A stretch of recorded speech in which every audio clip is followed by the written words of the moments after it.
We got arrested for going there from Serbia, and once we got arrested there for going there from Croatia, after initial sticking the flag. We were one of those generation of crazy Czechs that tried to survive communism in Czechoslovakia. I was always arguing to switch Czech Republic into Swiss-like model, and I ended up doing some marketing campaign for them, which they didn't pay for, by the way. So I still have a claim towards Brittaville. We have an investment plan for the region, which is like $30 million. I would like to deploy 10 in Liberland, 10 in Croatia, 10 in Serbia. We actually decided that there will be elections for ambassadors as well. I mean, Croatia is still not recognized by 12 countries in the world. It's kind of crazy.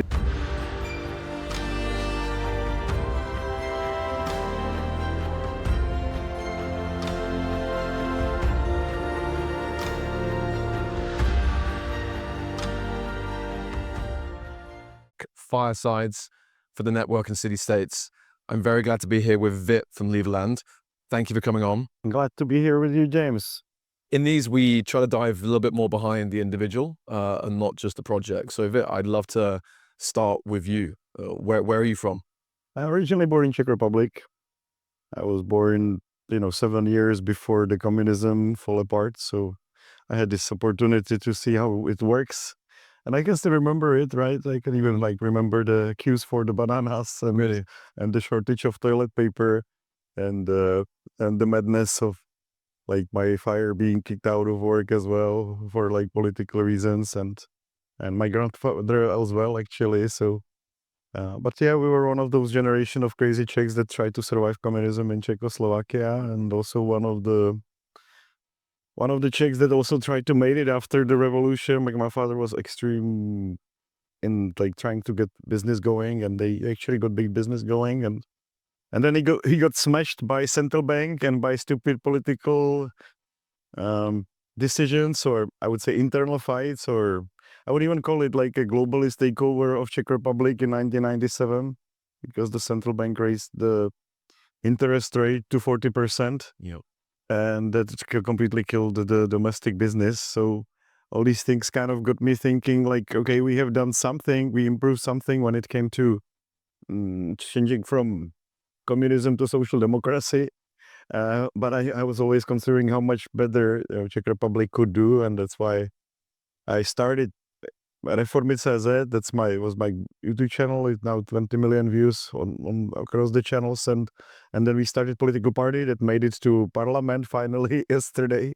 Oh wow! Yeah, so yeah, and actually the other guy that I'm very close with, also citizen of Liberland, he also made it to parliament. So my two very close friends actually might be ministers, which is pretty exciting development. But nevertheless, I was then thinking, how can I really bring about some major change? And I was always arguing to switch Czech Republic into Swiss-like model. Yep. And there was one very hard counter argument, which was there is not enough Swiss people in Czech Republic, and was difficult to deal with. So at some point, really, I decided it's better to choose the voters than to choose politicians.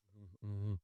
That's super interesting. I mean, it's just, we often forget, right, just how recent history there was still, again, communism in Europe. It's not that long ago, right? Mm-hmm. You've lived and breathed it, right? It's crazy. But tell me more about this. So you set up a little political party. So this was in your early 20s, this was one of the first things you did. Tell us a little bit more about that. That was, I would say, one of the very few European purely classic libertarian political parties that we set up. In 4 years, we made it that the chairman of the party made it to European Parliament, but it also at the same time I already was quite skeptical about politics. So just about the same time we also started the new country. But it was a lot of fun. It was basically advisor to Václav Klaus. Maybe you heard about Václav Klaus? No, sorry. Václav Klaus is this Czech politician which is quite famous for fighting the global warming scam, actually. And he was always very right when it came to his rhetorics. His practical steps were always a little bit different, but he was one of those very pure, also classical libertarian presidents that you could, at least in his speech, that you could follow in the world during these days. So he got Czech Republic onto a path which was really Hayek, Mises, I think even mentioned Rothbard at some point. That was kind of cool to have such a first prime minister in Czech Republic, then president. But the reality was that he was leading Czech Republic to like German social democratic model while talking about like building super free markets. We had the monopoly for, I don't know, telecommunication company that was issued by him. So it was but it was interesting because he exposed a lot of people to these ideas. And now the second political party that made it to the parliament is my very good friend Peter Matsinka, also very close to me for many years, and he's actually former advisor to president as well. So these people kind of finally consolidated some political power in Czech Republic, and they're really good guys. So I'm excited. Two young guys that are my close friends might actually be ministers in like 3 days. Very, very cool. So again, when did you start that party? How long ago? Well, that's quite a death, 20 years almost. 20 years. And then the elections yesterday are the first up. That's amazing. Well, congratulations. Everything that matters takes a long time, right? So a surprise. And then, okay, but so you said simultaneously, you hinted in there, whilst you were setting up a new party, you were already in the business of a new country. Yeah. That was towards the end of my presence in that party, but we were just considering what steps to do to like reasonably well start a new country, because it doesn't really make sense to fight the system from within. I mean, you guys will become ministers, and there is a great chance that there will be some cut in taxes, but potentially in Czech Republic, and some major changes we cannot expect, right? Like the major changes in society only come from outside, from external pressure. Nobody's gonna implement blockchain voting in Czech Republic anytime soon, or make voluntary taxes like we have in Liberland, or turn Czech Republic into shareholding structure like we have in Liberland. So all these things would not be possible within the existing framework. Yep. And so that's why, again, you started looking for a new country. Just talk about that journey. So again, you realized that it's very hard to change the existing system. Was Liberland immediately there and immediately obvious? Again, did you run a survey? Like how did you end up from wanting, I guess, to exit as opposed to change from within to choosing where? Well, it was a process, but I had this crazy guy, Jiří, and he was always like pushing me to do something in that field. So I have to give him some credit for that. Even though like that idea was like within me, he was the guy that literally like gave us the website, gave us the flag, and said, "Go, here is my car, guys, take A8. So you look presidential when you stick the flag there." And so he was a major player. I have to give him some credit for that. But he is a little bit all over. So like 2 months after we started Liberland, he started to code the biggest dating site on the planet, which he didn't finish yet. But he's really good guy, like a good starter. So with his involvement, I was able to get Liberland going fairly quickly, because he was a very good marketer when it came to mass mailing. So when we got, like 250,000 applications immediately, the system that he gave us was a good for mass mailing. So that was useful, that we were able to catch up with the people from early days. Even though, to tell you, like we actually received 700,000 emails in the first week, can you imagine? And because we asked people to apply with email, and there was like no way to process it without AI, right? Like they were trying to process 700,000 emails. Because again, so when is this? This is 2015, so 10 years ago. 10 years ago, okay. And again, that was, so again, you mentioned your friend that had sort of like pointed you to this Liberland, and I guess just say a little bit more about like what you thought was possible there, why you thought that was a good. Well, the Wikipedia article that was about Liberland was very straightforward, that there is really no claim to it. And by the way, that hasn't changed. The 10 years after, there is still no other country than Liberland claiming Liberland. So I was thinking that's a very hard case for starting a new country. And also I was considering, okay, it's in Europe. We were considering Birtaville for a while. That was fun. But then these guys from America with some daughter turned it into Northern Sudan, like a Kingdom of Northern Sudan. That was big media show, and I ended up doing some marketing campaign for them, which they didn't pay for, by the way. So I still have a claim towards Birtaville. And the story actually continues now. I was amazed that one of our citizens actually did organize a referendum there not too long ago, which is quite exciting, by the way.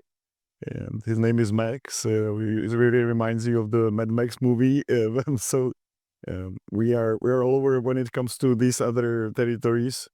The referendum was successful, by the way. It's kind of, if you know the Birtaville story a little bit, it's a very, very interesting story. So I got inspired a little bit by Birtaville, and we were looking at similar territories, and we found Liberland, and we went there, we stick the flag, and then we received enormous media coverage. Like, I seriously don't know where it came. Even before the media coverage, we received like such a huge wave. It was not even social media. It was like word of mouth.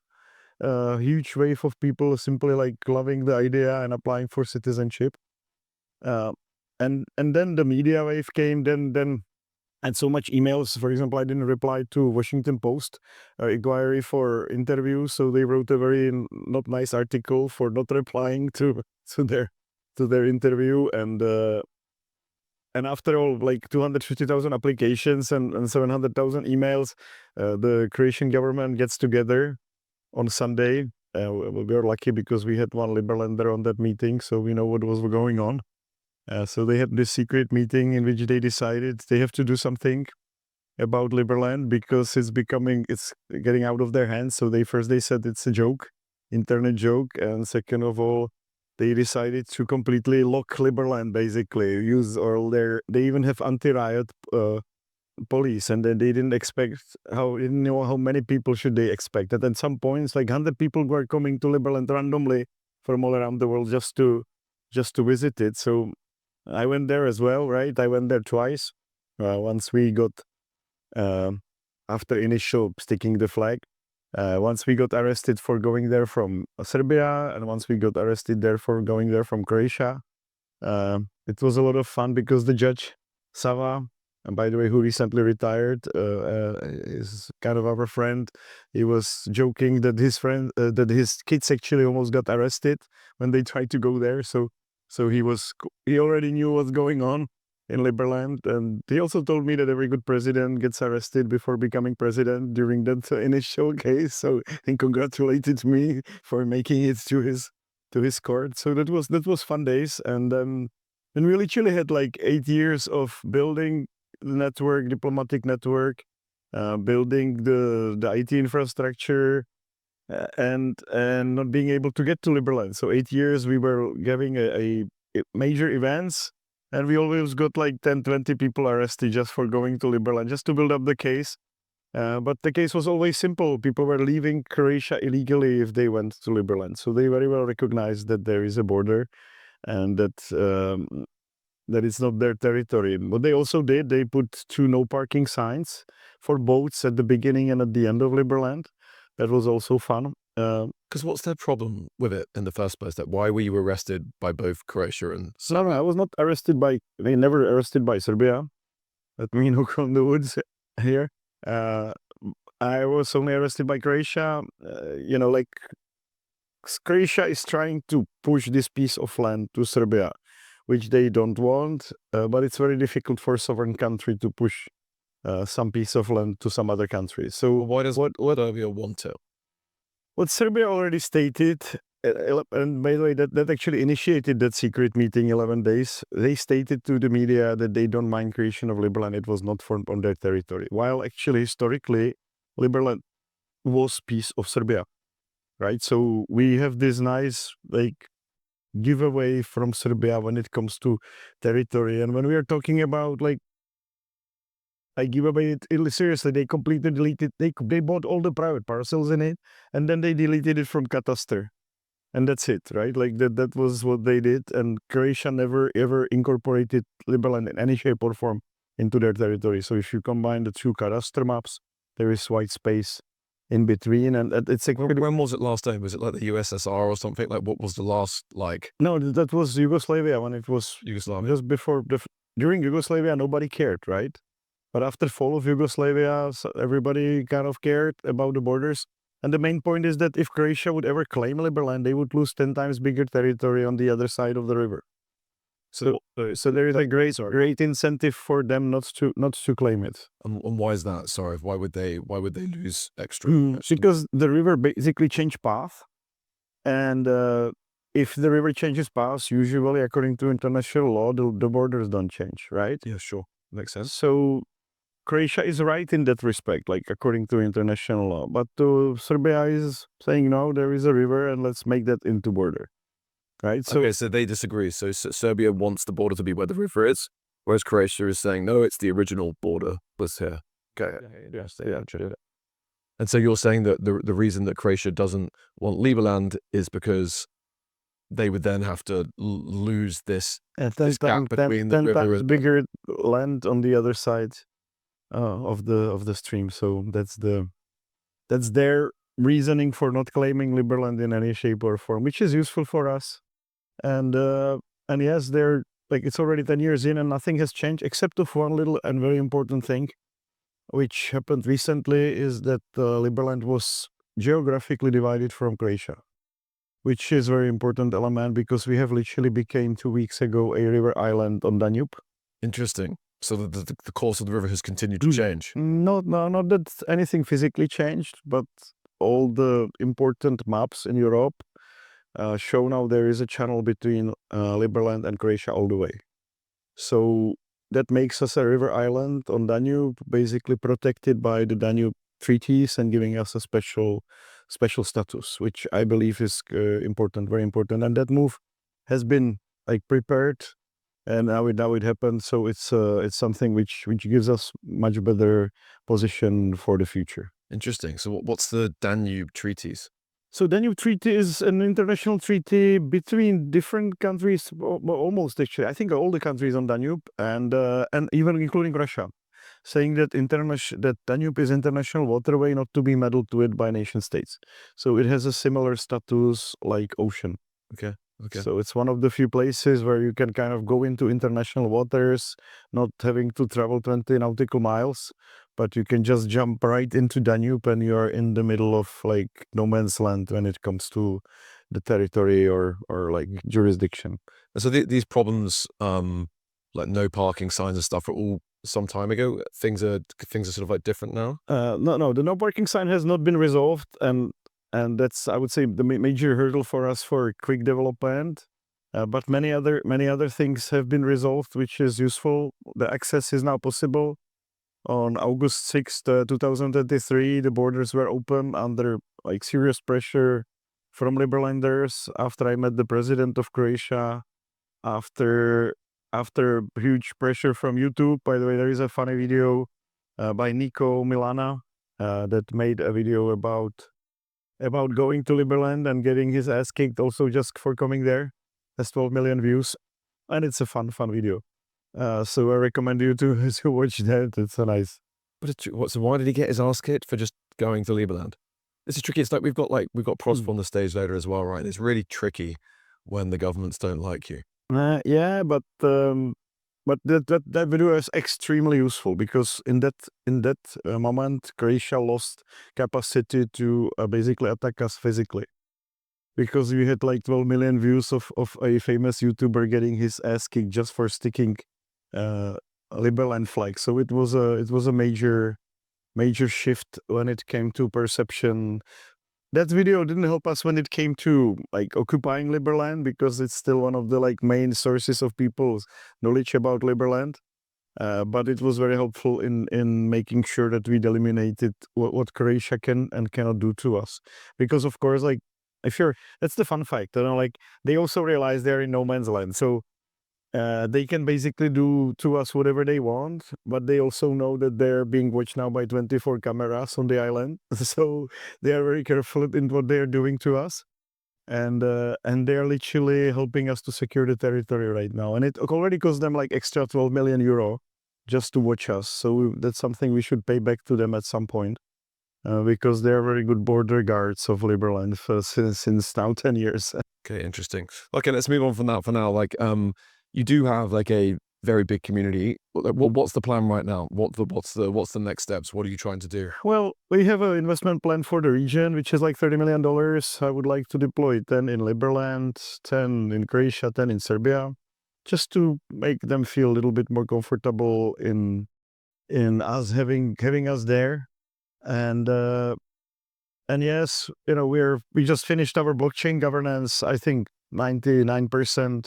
The next big thing is actually voting about the constitution, which you're very invited to Prague on 19th of December. That will be like a first constitutional convention, which should lead into April's approval of the constitution, hopefully.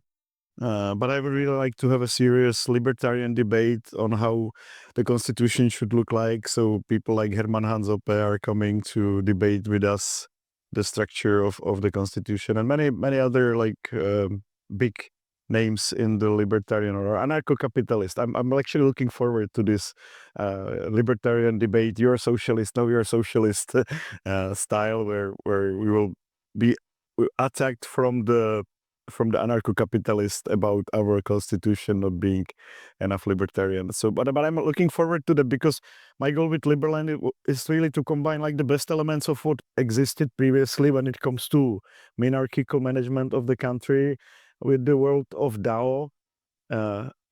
So we're actually meritocracy, because it's a kind of a corporation. The Congress is like a board of a corporation, but we're also democracy, because we give majority of citizens the possibility to veto all the rules, or even people. So it's one person, one vote when it comes to negative decision. We are republic because we have in constitution that this corporation should not organize anything else but security, justice, and diplomacy. And what is very important about that is that we have an ambition, and I want to codify it into the constitution, to actually introduce markets into all of these three areas. So despite like being minarchist, our goal is to have a market of judges, and that already works on blockchain, where we want to have market of policemen. So we have Uberized the police. And we also want to have competition within diplomacy. So we actually decided that there will be elections for ambassadors as well, just to give it a more competitive vibe. So despite like being minarchist and still being under attack of anarcho-capitalists for having a state, we want to, from the state point of view, introduce as much as competition even to these basic services. And we know that should really like provide the maximum amount of prosperity really to the people. If the state doesn't meddle in the private business, it's great. And some of the things have to be centralized in order to be called a country. You have to have this monopoly of physical power on your own territory, but you can do much better when it comes to Uberizing police, I believe, than just having like some old system of policing. That's very interesting. As you want to, I don't know what's the right word, not disrupt, but again, you want to create markets of all of these parts of government. I guess that's part of why you're very dedicated to the new country, because it's very difficult to take that approach under any other legal form in the world, right? There's no SEC that allows you to take that sort of like level of innovation, I guess, in government. Yeah, well, that's where like people are always asking, like, well, where do you get the permit to start a new country? But there is no permit for starting new countries. I think you have to build it, right? Yeah. So for some people, good news. For some people, bad news. Now you cannot go and get your own license for starting new country. Maybe in the future some things change, but no. According to this like world setup, it's about people basically manifesting sovereign will to start a country in order to make it. And you have these Montevideo criteria. Sure. Spoken about it, you probably know very well. And Liberland now fulfills on these Montevideo criteria. The control over territory is still partial. We basically control mainly the Liberty Island. The rest is still under surveillance, but not jurisdiction of Croatia, but this strip of land along Liberland. That's where we are building. That's where we have all the settlement, and we are in full control over that island now. Yeah, because how square kilometers the island? 7 square kilometers. 7 square kilometers, right? So we're on what's about 5 square kilometers for reference, right? So bigger than Forest City, which is very cool.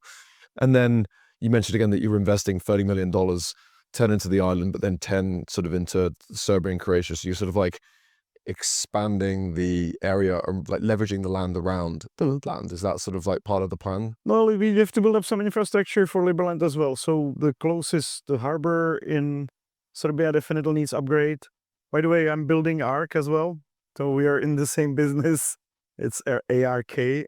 That's called the village, like Liberland Diaspora Village in Serbia. Now we actually are developing ARK 2. ARK 1 is 19 houses and restaurant, like a former tourist complex around the lake. Quite nice place, but right now we're developing ARK 2, which is another couple of hectares with now 14 villas and also with longevity clinic and with hotel. So that is part of the investment into Serbia. We are actually launching that project on 3rd of November. So in a month from now, we have an event in Liberland if you guys wanted to visit Liberland. So it's going to be already a little bit chilly, I mean, cold, but it's a good opportunity for you to visit Liberland. No, okay, very interesting. So I guess like the plan again, you're working on the constitution and you're busy investing and building out infrastructure both on Liberland and around Liberland. Yeah. What does it look like in 3-5 years? I guess like when do you think that you can actually go to Liberland and I guess like and live? Well, to be honest with you, I think my personal presence in Liberland, I'm visiting. I'm only coming from Serbia because I have a 5-year ban from Croatia. Like many other Liberlanders, it's kind of a fun fact. But we're not the only ones, by the way. Almost like all the important people from Montenegro, if you're aware, also have banned from Croatia. It's kind of a custom in Croatia to ban the foreign officials from Croatia. So when I'm going to Liberland, I'm always going through Serbia. But otherwise, our official policy that access is only through Croatia, because we would install unnecessary hurdles with Croatians if we basically allowed immigration from Serbia to Liberland. And the good news is that right now all EU citizens have unlimited access through Croatia to Liberland, which is exciting. So interesting. Sorry. So actually you can enter from Croatia, just that you can't go to Croatia to enter from Croatia. But so whereas in Serbia, you can enter in from sort of like Serbia. Okay, interesting. So okay, well, very interesting. But yeah. So again, so that development, the 10 million on the island, you think at that point people can start to move? No, they're ready. They can start move right away. We have nothing holding us back. The logistics is a little bit the hurdle, but it's not too bad. Because what Croatians did, just that you understand, they have also created like a 10-kilometer perimeter around Liberland where they don't allow cars, right, to just mess with our logistics. And so you can't, as a European citizen, you can't really actually go to. No, you can. You get this nice rickshaw. We're getting these bikes that you have downstairs as well. So it's kind of romantic. Well, we can actually bring half-ton per person into Liberland over the border. So yes, we can actually like bring house with 5 people in one day. Okay. We can bring one house and build it. It's possible. But do you see it as a physical play, or is it just like you expect the majority of Liberland to be this, this diaspora which is across the world engaging sort of digitally with each other versus it being really about the physical location? I think right now it's a great opportunity to build some nice eco resort and build from that. So we already built 4 houses there, and right now, actually this week, particularly we're focusing on having hot water and heating in all of them as the winter is coming. So we have like a nice base on Liberty Island, and I believe Liberty Island could be a great place to start some more futuristic development. And it's more than a year. Let me knock on the wood that there has been no intrusions from Croatia into our presence in Liberty Island. There is like a special reason why we're like extra protected there, because it's like real island on Danube, and then they cannot really meddle with it if it's no man's land, because we are already protected by this Danube Treaty on this island. What happened to us now, as I said 2 weeks ago, that the whole Liberland was actually separated on all important cadastre maps from Croatia, which basically should give us the same status for the rest of the territory, which is they Liberland on these maps. Or Liberty Island, is it? 90% of the maps, yes. Okay, I mean, that's pretty cool, isn't it? What is also cool is that now the Google recognizes even street numbers in Liberland. Interesting. So, and not just Google, that you can Uber to Liberland. And despite the blockade from Croatians, like Uber doesn't recognize that there is this blockade, so they let you Uber into any place in Liberland. Yeah. So do you think there is a point where Croatia and Serbia just accept this, and they just, and you come or sort of agreement with everyone, and everyone is happy and everyone is there is like it's a constant progress, right? Like no country is recognized like 100% by other countries. I mean, Croatia is still not recognized by 12 countries in the world. It's kind of crazy. It's UN member, but they don't care about it. So it's a constant process in which we're fighting for international recognition. We made some important contacts with the U.S. administration. As you heard, our prime minister became advisor to World Liberty Finance at some point and was in White House and got some serious business done with Trump. We also have quite a few other lines there. So it's one of the important elements to us having some support from US. And yes, we're working country by country within the UN to get more recognition. We had serious pushbacks from Croatia, so that's why we don't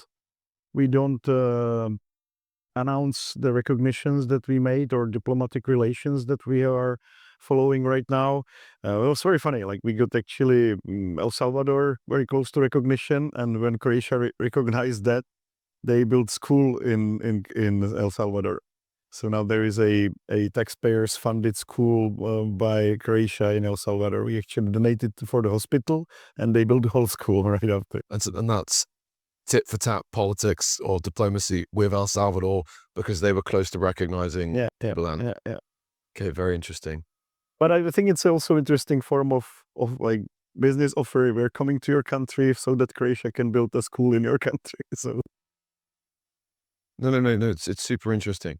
But then, okay, so you think there is an opportunity though over time to shake hands with Croatia and to actually build a very futuristic city on this 7 square kilometers that there, bring economic development to the surrounding region kind of as well, and demonstrate what a fully libertarian city would look like. yes, that's the plan. That's why we're doing it, and I'm quite excited from the perspective that things are like being aligned now. You know, it took us also 10 years to basically do the constitution in the way that it was right, and the governance system also took years to structure. Yep. It's not, these things are not happening over the summer holiday as some people would expect. How big is the team?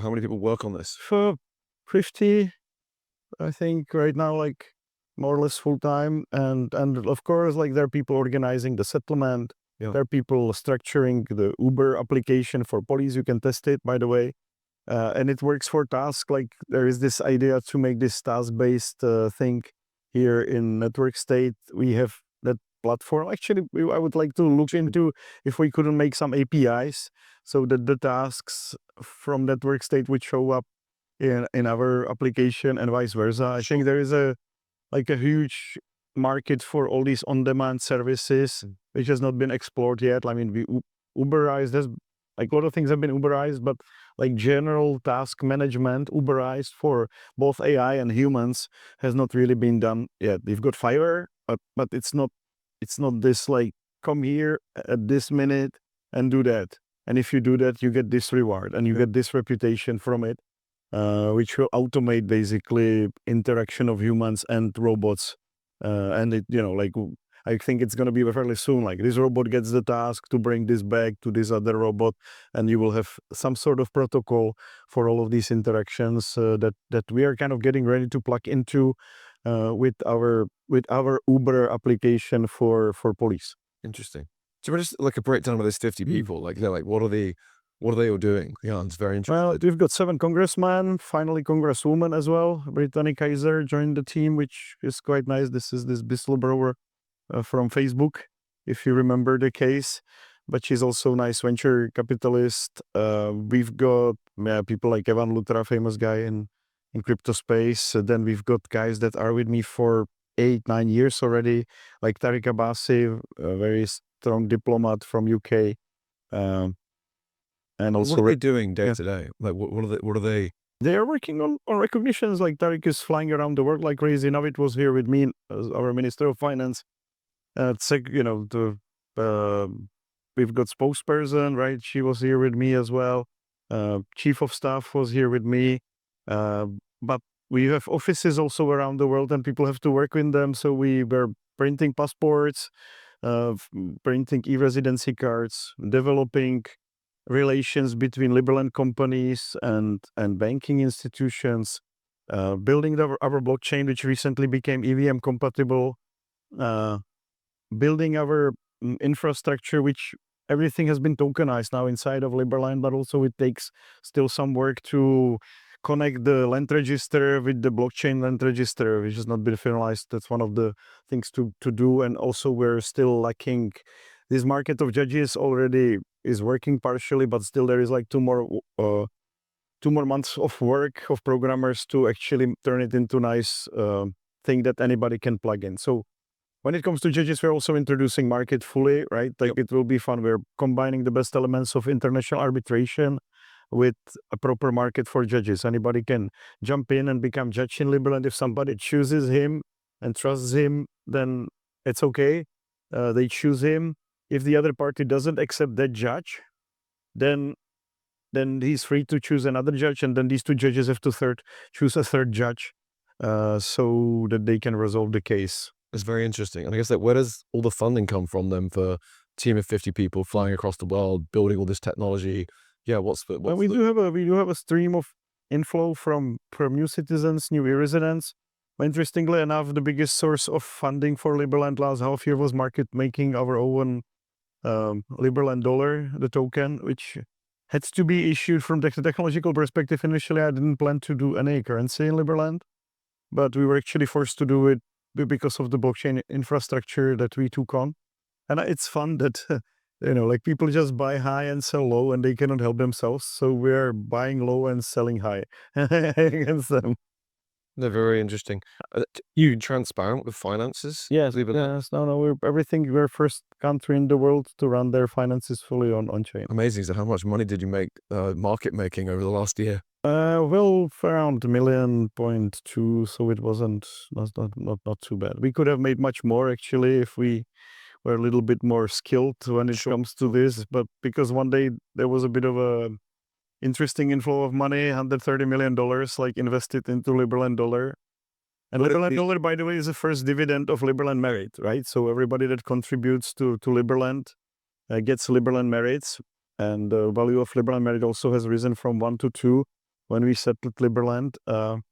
But there was crazy time because for almost a day, everybody that contributed to Liberland could cash out their voluntary contribution with 5x just through the first dividend of Liberland. So we have become also like a potential investment project from that perspective. Yeah, they're very interesting. Okay, so there is like is it a stable coin, the Liberland dollar, or is no, it does not. No, but we have a very ambitious plan to actually build first fully synthetic privacy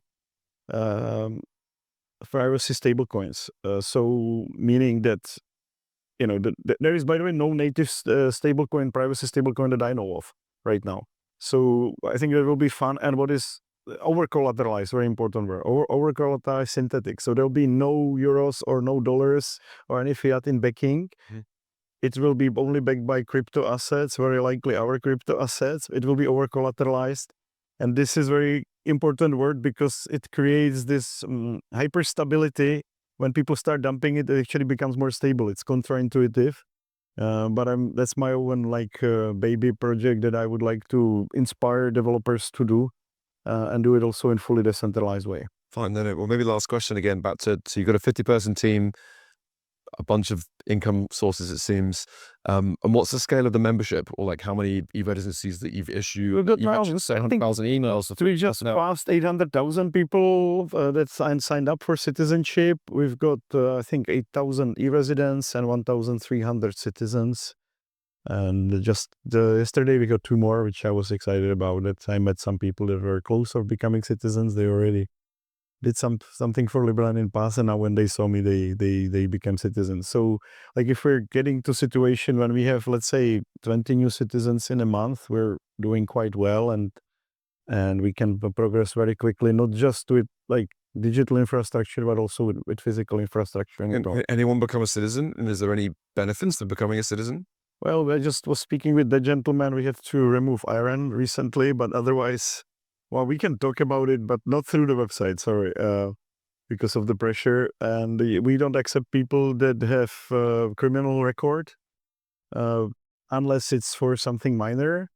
And we are a very clean country from that perspective. I think it's important to keep that white shield. And yes, like you have to actually agree that you will not steal from your fellow citizens through the state, or otherwise when you become citizen. So you should not be communist, because I don't think you can swear on that. And it's very important. I think it's a very important like shift of perception of what the state should do, because right now everybody has the state as this cash cow through which they can steal from fellow citizens, and we want to really turn this around. And very important also, not just make taxes voluntary, but reward people with the shares of the country in which they are investing actually. Interesting. So if you were giving, the pitch for Liberland, like why should someone become a citizen? What's the summary proposition? Like, Well, who do you want and why? To give us the. Let's say we're the most libertarian country ever. I think we can stick to that. And if you believe that freedom brings prosperity, you also know it's one of the best ways to form society. And I think we're still one of the fastest growing national movement, where I would say definitely the first kind of network state also. So from that perspective, we have a great advantage of building things early, including diplomatic infrastructure and other infrastructure. And I think what we can become is literally kind of arc for other network states to have a sovereign territory, which I think will be very, very cool if this space could see Liberland as their home country in that sense, where every single network state is invited to contribute, but also to have their own embassy or sovereign territory, kind of a Maltesian order style presence inside of Liberland. I mean, that would be super cool. Just what timeline? When can we start building an ark in the ark or by the ark? You are welcome to start next week. I just need to have a little bit of rest and. No, seriously, like we're ready. Like and like this is the issue. Like, I would say we have run a little bit out of steam when it comes to like this community engagement, right? Yeah. After 10 years, but the opportunity is there. It's right now. We need to get things rolling, especially now before winter, because I believe next year will be the major development of Liberland, and everything that we do now before winter is very important, because we will have more infrastructure and more readiness for next year. Okay, so how should people help? What do you need? You want other network states to come collaborate? Yeah, we're ready to sign treaties with network states that are ready to work with us. Basically, we give this kind of Maltesian order status opportunity to any little bit more organized network state that has some funding to help us push Liberland forward. And I think that's the best way to start, like becoming citizen and turn that status of citizenship into an order form of organization. I think it'll be fun to have like 30 different orders inside of Liberland. And we do have we have already done some treaties with some network states. The original kind of network state, maybe you heard about it, the Georgian diaspora network state. We have cut some deal with them in that regard, and also with some traditional orders. We have one of the Czech very old orders that were trying to build a castle in Czech Republic, and then they couldn't get enough permits for it, so they said, "Screw it, let's build castle in Liberland." So I'm expecting them also early next year to start building a castle. And like building in Liberland now, it's physically possible, it's fun, and we need more physical presence there. Okay, that sounds like a great point to end. Come and join in. Thank you so much for joining us and speaking everything about the competition for capital, talent, and companies between cities and countries is going to go up only. Politically, I'm very libertarian, right? Very capitalist and very like freedom-oriented. How much value is this going to bring to global GDP? I realize that countries and cities also have a bunch of metrics that they care about, and they also have network effects that they want to develop and maintain for the long term. Fintech companies are launching crypto products. Crypto companies are launching fintech products. But I think that the most competitive cities and countries in the world are going to be run like businesses very soon. All of the stuff we're going to build has, at the end of the day, to make some charts go up or go down. We think that network sites is probably the most interesting place to test all of the hypotheses that we have and to build software for.